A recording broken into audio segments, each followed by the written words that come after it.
15 جولائی سن 1099، جگہ دنیا کا ایتہاسک شہر یروشلم، یا جس کو آپ میں سے زیادہ تر لوگ عام طور پر بیت المقدس بھی کہتے ہیں۔ اسی دن یہاں پر خون کی وہ ہولی کھیلی گئی تھی کہ جس پر انسانیت آج تک شرمندہ ہے،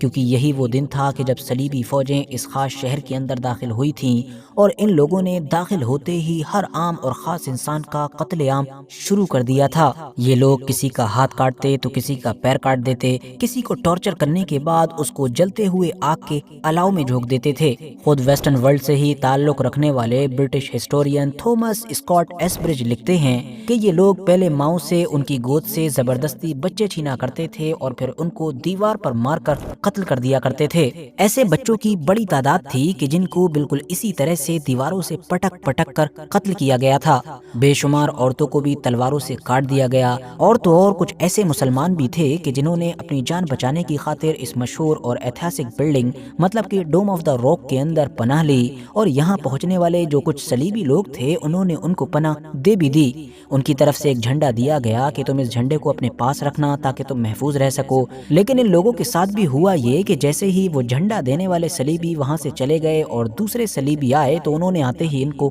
قتل کر ڈالا۔ یہ پورا قتل عام کتنے بڑے لیول پر ہوا تھا اور کتنا اندھا دھند طریقے سے ہوا تھا، اس بات کا اندازہ بس آپ اسی بات سے لگا سکتے ہیں کہ بعد میں پتہ چلا تھا کہ مرنے والوں میں مسلمانوں اور کچھ یہودیوں کے علاوہ ایک ٹھیک ٹھاک نمبر عیسائیوں کا بھی ہے۔ اب ظاہر ہے یہودیوں کا قتل عام تو اسی لیے ہوا ہوگا کیونکہ مسلمانوں کی طرح ہی یہودی بھی صلیبیوں کی ٹاپ دشمنوں کی لسٹ میں شامل ہوا کرتے تھے، مگر یہ جو عیسائی لوگ مارے گئے تھے یہ صرف دھوکے میں مارے گئے تھے کیونکہ قتل عام بالکل اندھا دھند ہوا تھا۔ ان لوگوں کے خود کے مطابق ہی 10,000 کے قریب مسلمانوں کو تو انہوں نے صرف ایک ہی جگہ پر مطلب جو مسجد اقصی کا پورا احاطہ تھا اس کے آس پاس کا جو پورا ایریا تھا اس میں قتل کر ڈالا تھا، جبکہ اس دن پورے شہر میں ہی کتنے لوگوں کا قتل عام ہوا تھا اس کو لے کر الگ الگ رائے پائی جاتی ہے۔ اس دور کے آس پاس کے ہی ایک مشہور مسلم ہسٹورین ابن اسیر نے لکھا ہے کہ اس دن لگ بھگ 70,000 مسلمانوں کو قتل کیا گیا تھا، جبکہ بعد میں آنے والے ویسٹرن ہسٹورینز کا یہ ماننا ہے کہ یہ آنکڑا تو شاید کچھ زیادہ بڑا ہوا ہے، مگر اگر کم بھی مانے تب بھی 40,000 کے قریب تو مسلمانوں کو قتل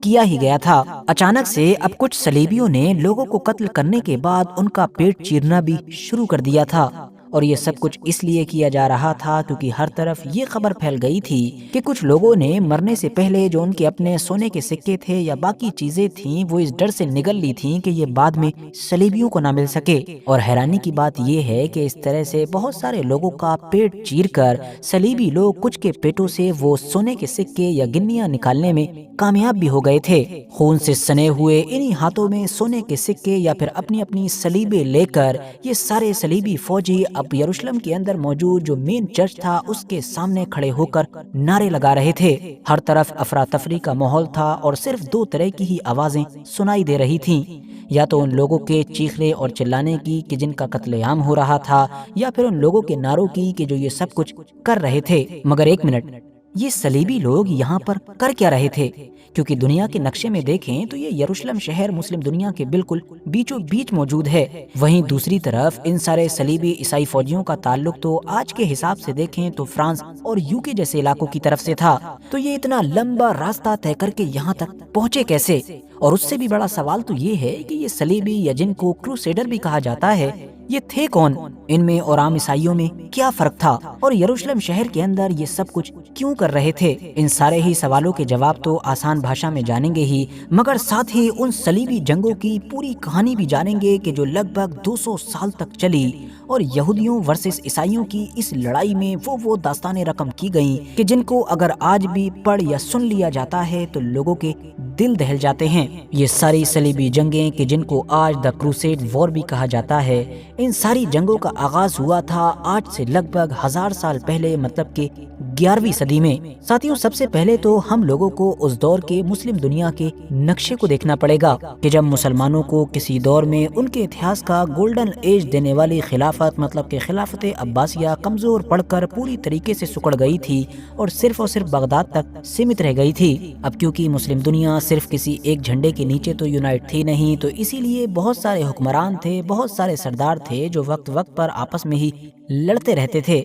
مگر ہاں ایسے حالات میں بھی ایک ایسی طاقت ابھر رہی تھی کہ جو زیادہ تر مسلم دنیا کو اپنے جھنڈے کے نیچے جمع کرنے والی تھی، اور 11ویں صدی کی اسی بڑی طاقت اور اسی بڑی سلطنت کا نام تھا دا گریٹ سلجوق ایمپائر۔ ترک نسل سے تعلق رکھنے والے مسلمان کے جو سینٹرل ایشیا کے علاقے سے اٹھے اور دیکھتے ہی دیکھتے پورے مڈل ایسٹ پر چھا چکے تھے۔ اسی سلطنت کے ایک مشہور حکمران ہوا کرتے تھے الپ ارسلان کے، جنہوں نے اس جگہ پر کہ جہاں آج ترکی موجود ہے سن 1071 عیسوی میں ایسٹرن رومن ایمپائر مطلب کہ بیزنٹائن ایمپائر سے ایک بڑی جنگ لڑی تھی، ایک ایسی جنگ کہ جس کو آج بیٹل آف مینزیکٹ کے نام سے یاد کیا جاتا ہے، اور جس کے بارے میں اتہاسکار مانتے ہیں کہ یہ ان جنگوں میں شامل ہے کہ جنہوں نے دنیا کا نقشہ بدلا تھا، کیونکہ اس جنگ میں ایسٹرن رومن ایمپائر کو ہرانے کے بعد اگلے 20 سال کے اندر ہی سلجوق ایمپائر کا جو میپ تھا وہ اس طرح سے تھا کہ پوری مسلم دنیا کو کور کرتے ہوئے اب وہ آج کے دور کے استنبول مطلب کہ قسطنطنیہ تک پہنچ چکا تھا،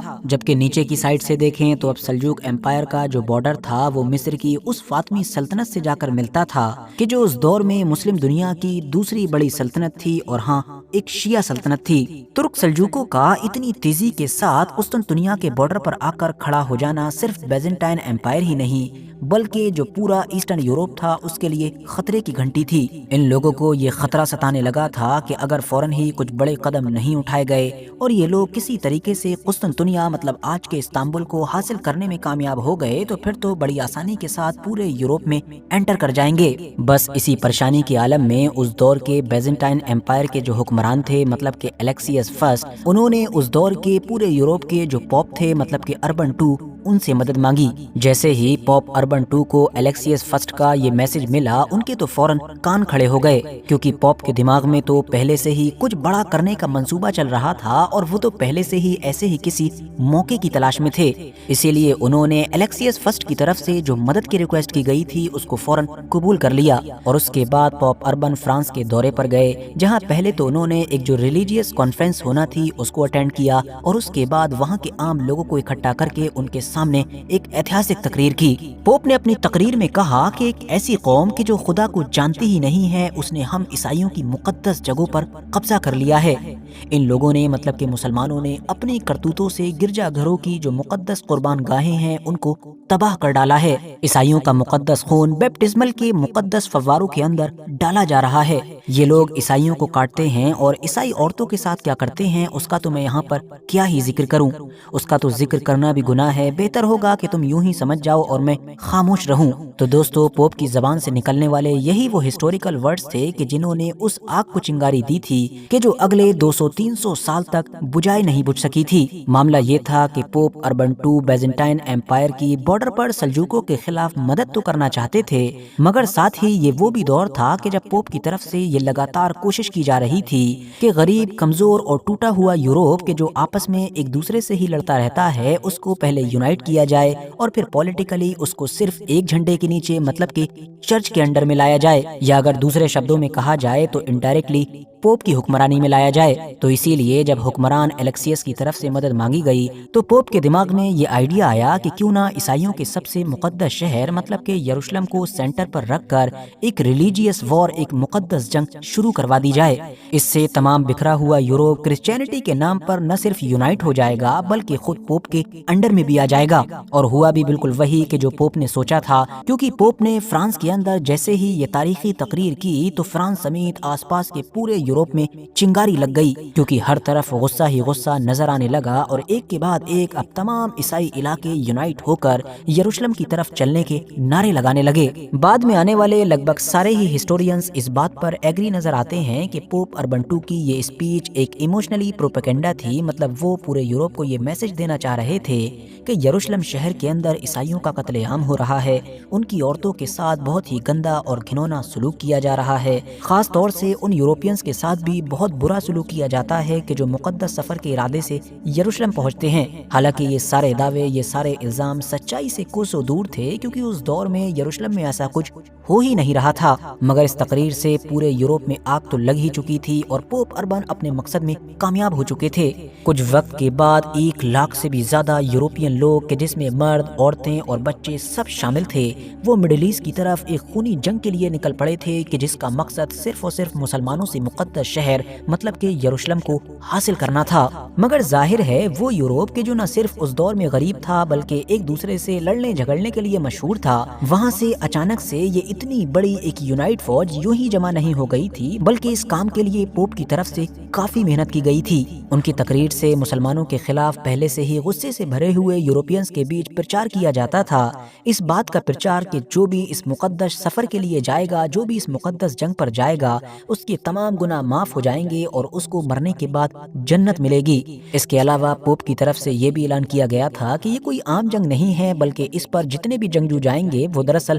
مقدس مسافر ہیں۔ عام لوگوں کو تو اس طرح سے اکٹھا کیا ہی جا رہا تھا۔ اس کے علاوہ پوپ نے لگاتار ادھر ادھر کے دورے کیے، کبھی اس سردار سے ملاقات تو کبھی اس کنگ سے ملاقات، اور انہوں نے خود بھی یورپ کے الگ الگ علاقوں سے فوجیں اکٹھا کرنے کی کوششیں کی تھیں۔ فوج کی بھرتیوں کے دوران ہی باقاعدہ پوری پلاننگ بھی کر لی گئی تھی کہ 15 اگست 1096 یہی وہ دن ہوگا کہ جب پوپ کے حکم سے یہ مقدس فوج اپنی مقدس جنگ کے لیے مقدس سفر کو شروع کرے گی۔ راستہ بھی فکس کر لیا گیا تھا کہ یہ فوج پہلے پورے یورپ کو کور کرتے ہوئے آج کے دور کے استنبول مطلب کہ قسطنطنیہ پہنچے گی، اور وہاں سے ایسٹرن رومن ایمپائر مطلب کہ بیزنٹائن ایمپائر کی جو فوجیں ہوں گی وہ بھی اس کے ساتھ مل جائیں گی، اور پھر وہاں سے یہ سب مل کر آگے کا سفر شروع کریں گے۔ پہلے تو اناطولیہ مطلب آج کے حساب سے دیکھیں تو ٹرکی کی جو مین لینڈ ہے وہاں پر انٹر کریں گے۔ وہاں پر راستے میں آنے والے جتنے سلجوقی شہر ہوں گے ان کو فتح کرتے ہوئے سمندر کے کنارے کنارے آگے بڑھا جائے گا، اور پھر آج کے دور کے حساب سے لیبنان میں انٹر کیا جائے گا، اور پھر لیبنان سے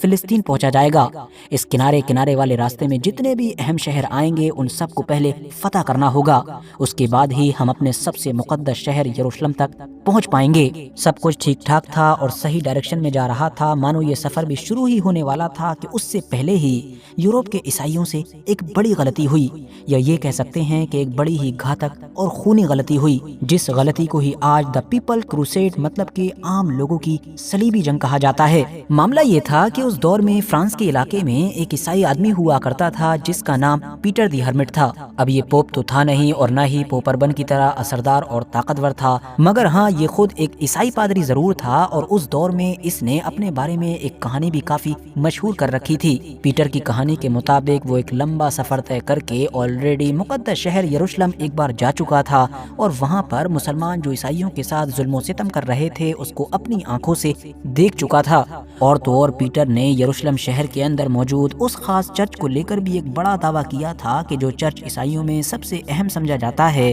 اور جس کو لے کر ہی عیسائیوں کا یہ ماننا ہے کہ یہاں پر کسی دور میں جیزس مطلب کہ حضرت عیسیٰ کو سولی پر چڑھایا گیا تھا۔ اس کے دعوے کے مطابق جب وہ ایک بار اس چرچ کے اندر سو رہا تھا تو اس کو خواب میں جیزس مطلب کہ حضرت عیسیٰ علیہ السلام نظر آئے، اور انہوں نے کہا کہ پیٹر جاؤ اور مسلمانوں سے اس مقدس شہر کو آزاد کراؤ۔ اب ویسے اس پورے معاملے کو اگر ہسٹوریکلی دیکھا جائے تو پیٹر کا یروشلم شہر جانا کسی بھی ہسٹوریکل ریکارڈ سے کبھی ثابت نہیں ہو سکا ہے، مگر ہاں یہ بات کلیئر ہے کہ 11ویں صدی کے آخر میں پیٹر سے جڑی ہوئی یہ کہانی پورے یورپ میں مشہور ہوئی تھی، اور اسی کہانی نے عام لوگوں کو پیٹر کا دیوانہ بنا دیا تھا۔ 20 سے 30 ہزار کے قریب لوگ ایسے اکٹھے ہو چکے تھے کہ جو اس کی باتیں سن سن کر اب اس کے فالوورز بن چکے تھے اور اس کے ساتھ صلیبی جنگ لڑنے کے لیے تیار کھڑے تھے۔ ویسے یہاں پر یہ چیز مینشن کرنا بھی ضروری ہے کہ جہاں ایک طرف وہ سینٹرل فوج کے جو پوپ کی لیڈرشپ میں تیار ہو رہی تھی، اس میں عام اور غریب لوگوں کے ساتھ ساتھ خاص اور امیر طبقہ بھی شامل تھا، مطلب یورپ کے الگ الگ علاقوں کے جو ماہر کمانڈرز تھے ان کو بلایا گیا تھا، اور ان کی اپنی اپنی ساتھ میں ویل ٹرینڈ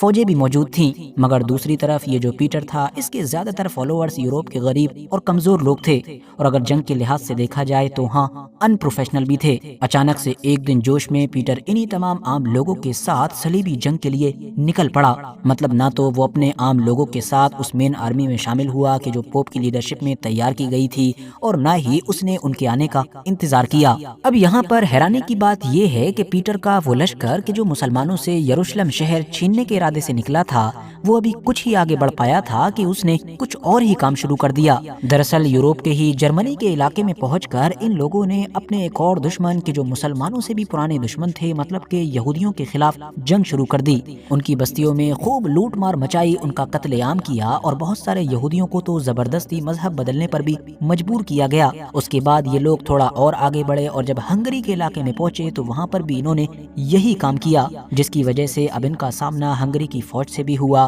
نتیجہ یہ ہوا کہ ہنگری میں ہی لڑتے ہوئے ان لوگوں کی ایک بڑی تعداد ختم ہو گئی اور آخر میں جو بچی کچی فوج تھی وہ جیسے تیسے آخری سٹیج پر مطلب کہ قسطنطنیہ پہنچ پائی تھی، ایسٹرن رومن امپائر کی وہی راجدھانی یا کہیے کہ ان کا وہی شہر کہ جہاں سے ہی پھر پلان کے مطابق ان لوگوں نے کشتیوں کا سہارا لینا تھا اور کشتیوں کے ذریعے سے ہی مسلم دنیا میں انٹر کرنا تھا، جو ظاہر ہے اس دور میں سلجوقوں کا ایریا تھا۔ شروع میں تو قسطنطنیہ کے حکمران یا باقی شہر کے عام لوگوں نے اس پوری فوج کا بڑی ہی گرمجوشی کے ساتھ سواگت کیا، مگر یہ فوج کہ جو اپنی عادت سے مجبور تھی، کچھ وقت کے بعد اس نے اس شہر کے اندر بھی وہی حرکتیں کرنی شروع کر دیں، جس کی وجہ سے اب شہر کے عام لوگ تھوڑے پریشان نظر آنے لگے تھے اور جو حکمران تھے مطلب کہ الیکسیس فرسٹ، انہوں نے تو اپنے سینئر لوگوں کے ساتھ مل کر یہ منصوبہ بنا لیا تھا کہ جتنا جلدی ہو سکے ان لوگوں کو کشتیوں کے ذریعے سے دوسری طرف بھیج دیا جائے، کیونکہ ان کو ڈر تھا کہ کہیں یہاں پر بھی یہ لوگ کچھ گڑبڑ نہ کریں۔ تو منصوبے کے مطابق اب بہت جلد ہی پیٹر کی اس پوری فوج کو کشتیوں کے ذریعے سے دوسری طرف مطلب کہ مسلم دنیا میں پہنچا دیا گیا۔ جس وقت یہ فوج مسلم دنیا میں انٹر ہوئی تھی تب تک مسلم دنیا کے پولیٹیکل حالات کافی بدل چکے تھے۔ وہ گریٹ سلجوق امپائر کہ جو کبھی اس پورے علاقے میں چھایا ہوا تھا، وہ اب کافی ٹکڑوں میں بٹ چکا تھا، اور یہ جو پہلا علاقہ تھا مطلب آج کے حساب سے دیکھیں تو ٹرکی کا علاقہ، یہاں پر دا گریٹ سلجوق امپائر سے ہی ٹوٹنے والی ایک چھوٹی سی سلطنت کہ جس کو سلجوقان روم کہا جاتا تھا وہ قائم ہوا کرتی تھی۔ اس کی راجدھانی تھی نیکیا اور اس کے جو حکمران تھے وہ بمشکل 18 سے 19 سال کے کلج ارسلان تھے۔ اب ہونا تو یہ چاہیے تھا کہ بڑی ہی خاموشی کے ساتھ یہ کنارے کنارے راستہ طے کرتے چلے جاتے اور راستہ میں اگر کوئی فوج آتی تو اس سے مقابلہ کرتے یا کوئی قلعہ اور شہر پڑتا تو اس کو جیتنے کی کوشش کرتے، لیکن جیسا کہ ہم پہلے ہی جان چکے ہیں کہ یہ لوگ اپنی عادت سے مجبور تھے، تو اسی لیے اب انہوں نے سلجوقوں کے علاقے میں بھی وہی کام کیا کہ جو یورپ میں کرتے آئے تھے، مطلب آس پاس کے علاقے میں عام لوگوں کی جتنی بھی بستیاں ہوا کرتی تھیں اس میں لوٹ پاٹ مچاتے تھے، وہاں پر کھلے عام قتل عام ہوتا تھا۔ خود ویسٹرن ہسٹورینز نے بھی لکھا ہے کہ یہ لوگ بچوں تک کو نہیں بخشتے تھے، ان کو تلواروں سے کاٹ دیتے تھے اور کبھی کبھی تو سلاخوں پر بچوں کو پرو کر ان کو آگ میں بھونا جاتا تھا۔ اور تو اور اب ان لوگوں کے حوصلے اتنے زیادہ بڑھ چکے تھے کہ یروشلم کو بھول کر یہ لوگ نیکیا کی ہی طرف بڑھ چلے، آس پاس کے علاقوں میں لوٹ پاٹ مچانے لگے، آس پاس کے قلعوں پر بھی قبضہ کرنے لگے اور اب نیکیا شہر کو ہی جیتنے کی پلاننگ کر رہے تھے۔ جب یہ تمام چیزیں کنٹرول سے باہر ہو گئیں تو کلچ ارسلان نے اب سلجوقی فوج کے ساتھ ان لوگوں سے نپٹنے کا ارادہ کیا۔ ایک دن اچانک سے کلچ ارسلان کی فوج نے اس خاص قلعے کا ہی گھیراؤ کر لیا کہ جو قلعہ نیکیا شہر سے کچھ دوری پر موجود تھا اور جو پہلے ہی صلیبی فوجوں کے کنٹرول میں آ چکا تھا اور جس کے اندر ہی ان میں سے زیادہ تر لوگوں نے پناہ لے رکھی تھی۔ سلجوقی فوج کا یہ گھیراؤ اگلے کئی دنوں تک جاری رہا اور جیسے جیسے وقت گزرتا گیا تو اندر موجود جو صلیبی فوجی تھے ان کے پاس کھانے پینے کی چیزیں بھی ختم ہونے لگی۔ حالات اتنے زیادہ برے ہو چکے تھے کہ اب ان لوگوں نے اپنی پیاس بجھانے کی خاطر اندر موجود جو ان کے اپنے گھوڑے اور گدھے تھے ان کا خون پینا ہی شروع کر دیا تھا، مگر ظاہر ہے خون تو خون ہی تھا، اس سے نہ تو پیاس بجھائی جا سکتی تھی اور اگر بجھائی بھی جا سکتی تھی تو یہ خون بھی کب تک موجود رہنے والا تھا۔ بہت جلد ہی اندر موجود جو صلیبی فوج تھی اس کی ہمت ٹوٹ چکی تھی اور سلجوقی فوج اندر انٹر کر چکی تھی۔ دیکھتے ہی دیکھتے سلجوقی فوج نے یا تو زیادہ تر صلیبیوں کو قتل کر ڈالا یا باقی جو بچے بھی تھے ان کو غلام بنا لیا۔ حالانکہ ان لوگوں کا جو لیڈر تھا مطلب کہ پیٹر، وہ اپنی جان بچانے میں کامیاب رہا کیونکہ وہ پہلے ہی قسطنطنیہ کی طرف گیا ہوا تھا تاکہ سلجوقوں کے خلاف بیزنٹائن امپائر سے مدد لی جا سکے۔ سلجوق فوج کی اس بڑی جیت کے بعد اسی صلیبی فوج کا ایک چھوٹا سا ٹکڑا کہ جو اس وقت اس قلعے کی بجائے دور موجود ایک اور قلعے میں موجود تھا، جیسے ہی اس کو یہ خبر ملی کہ اس کے اپنے ساتھیوں کے ساتھ یہ سب کچھ ہو چکا ہے تو وہ غصے سے کھول اٹھا اور اس نے اپنے لیڈر پیٹر کا قسطنطنیہ سے واپس آنے کا انتظار کیے بغیر ڈائریکٹ ہی سلجوقوں پر اٹیک کرنے کا